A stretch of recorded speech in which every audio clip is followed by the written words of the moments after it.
Posibleng mawad-an og trabaho ang mga terapista karon sa Davao kung wala pa sila'y lisensya. Nunot sa mando sa Department of Health nga mag-require sa mga terapista nga mukuha na og lisensya.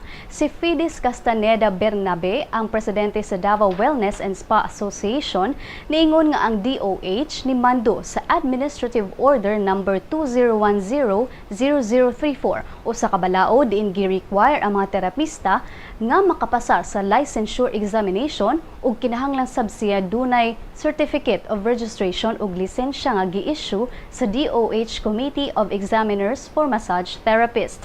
Duna say 8 ka mga guidelines ang gitanyag ngadto sa mga tag-iya ug mga massage centers. Una, kinahanglang accredited ang pasilidad nga mao'y magpamatuod nga nakakomply kini sa approved standards. Kinahanglan sab ma-assess sa Committee of Examiners for Massage Therapy ang mga terapista nga mao'y o nga mo-take sa licensure exam. Kinahanglan sab na ay health certificate ang mga terapista aron mapamatud-an nga nakapasar kini sa mga physical ug medical exams. Matud ni Bernabe nga ang mga walay lisensya nga mga terapista mawad-an gyud og trabaho kung maimplementar na ang kamanduan. Ang kamanduan naglaom nga mahatagan og dekalidad nga health services ang mga customers sa mga massage facilities.